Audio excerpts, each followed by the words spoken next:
বন্ধুরা হঠাৎ করেই আমরা দেখতে পাচ্ছি যে ওয়েস্ট বেঙ্গল যে বোর্ড রয়েছে প্রাইভেট এডুকেশন, সেখানে কিন্তু দেখতে পাওয়া যাচ্ছে যে চেক রেজাল্ট এর অপশান রয়েছে। ঠিক আছে? তো সেটা কি অ্যাকচুয়ালি? তো সেই নিয়েই কিন্তু আজকের এই ভিডিওটি। তো যার থেকে বোঝা যাচ্ছে যে আমাদের হয়তো খুব সম্ভবত খুব তাড়াতাড়ি কিন্তু 2023-এর কিন্তু রেজাল্টটি পাবলিশ হতে চলেছে। তো এর আগে আমরা দেখেছি যে সার্টিফিকেট সংক্রান্ত 2023, ঠিক আছে?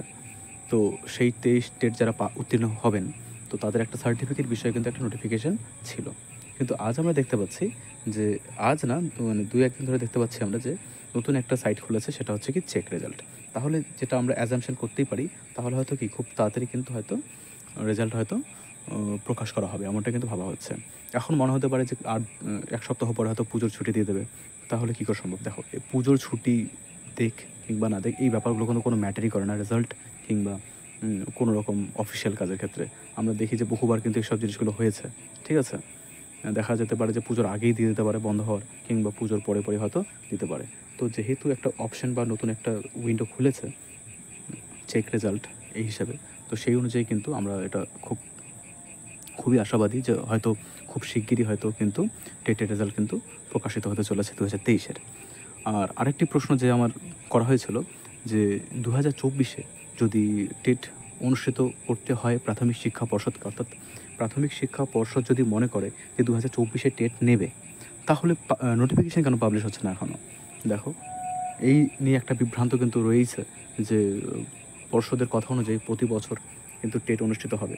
তো প্রতি বছর যদি টেট অনুষ্ঠিত হয়, তাহলে তো নোটিফিকেশান তো এই সময় আসা উচিত ছিল। কারণ গতবারও কিন্তু আমরা দেখেছিলাম 2023 যখন টেট অনুষ্ঠিত হয়েছিল, সেই সময় কিন্তু আমরা দেখেছি সেপ্টেম্বরেই কিন্তু নোটিফিকেশান প্রকাশ করা হয়েছিল। আর আজ সেপ্টেম্বরের কিন্তু 29 তারিখ, অর্থাৎ আর কিন্তু একটি দিনই রয়েছে আমাদের হাতে। আর তাহলে কি ভাবছেন পর্ষদ? তো 24-এ নেবে কি নেবে না?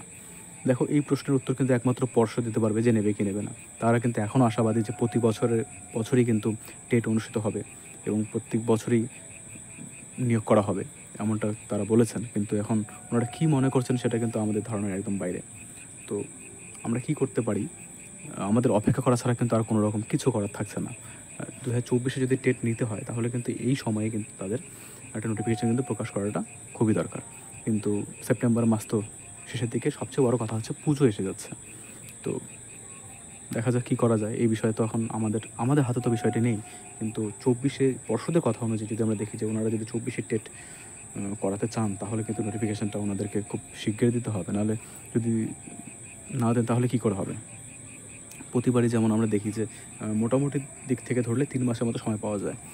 তারা যদি এবার মনে করেন যে না, বেশি সময় দেবেন না, নোটিফিকেশান প্রকাশের 2 মাসের মাথায় কিংবা 1.5 মাসের মাথায় পরীক্ষা নেবেন, সেটাও কিন্তু অসম্ভবের কিছু নয়। এমনটা কিন্তু হয়েছে যে নোটিফিকেশানের কিন্তু 1 মাস থেকে 1.5 মাসের মাথাতেও কিন্তু পরীক্ষা কন্ডাক্ট করানো হয়েছে। আমরা WBPর ক্ষেত্রে যেমনটা দেখে থাকি, ওয়েস্ট বেঙ্গল পুলিশের ক্ষেত্রে কিন্তু যখন মেইন প্রিলি রেজাল্টটা যখনই তারা দিয়ে দেয়, তারপরে কিন্তু আর সময় দেয় না। আমরা দেখেছিলাম যে যখন মাঠ কমপ্লিট করেছিল, তারপরে কিন্তু 20-22 দিনের মতো সময় দিয়েছিল কিন্তু মেন্সের জন্য। তো অসম্ভব কিছুই নয়, এটা পশ্চিমবঙ্গেই WBP পশ্চিমবঙ্গেই কন্ডাক্ট করায়। যদিও আলাদা বোর্ড, কিন্তু কন্ডাক্ট তো করায় পশ্চিমবঙ্গ সরকারের আন্ডারেই। সমস্ত কিছুর মাথায় কিন্তু সরকারি, এটা আমাদের ভাবতে হবে। পর্ষদ বা বোর্ডগুলো শুধু নামে মাত্র। সরকার যখন মনে করবে তখনই যা মনে করবে তাই করতে পারেন তারা। তো আশা রাখছি 24 টেট অনুষ্ঠিত হবে এবং যথাসময়ে অনুষ্ঠিত হবে। ডিসেম্বরে অনুষ্ঠিত হবে এবং নোটিফিকেশান হয়তো এ মাসে বেরোলো না, পুজোর আগে বেরোলো না, পুজোর পরে হয়তো বেরোবে, কিন্তু বেরোবে। 24 কিন্তু নোটিফিকেশানে কিন্তু বা 24 টেট কিন্তু অনুষ্ঠিত হবে, এমনটা কিন্তু এখনও আমাদের 99% শিওর থাকতে হবে। 24-এ কিন্তু অবশ্যই হবে। তো তোমরা যারা পড়াশোনা করছো, পড়াশোনা চালিয়ে যাও, যেমনটা করছো চালিয়ে যাও ভালো করে, এবং ফোকাস রাখো পড়াশোনাতে। পুজো আসছে সামনে, পড়াশোনার দিকে কিন্তু নজর রাখতে হবে। তো এই ছিল আজকের একটা ছোট্ট আপডেট। আশা করি তোমাদের ভিডিওটি কাজে লাগবে। তো সকলকে ধন্যবাদ, সকলে ভালো থাকবেন। Thank you.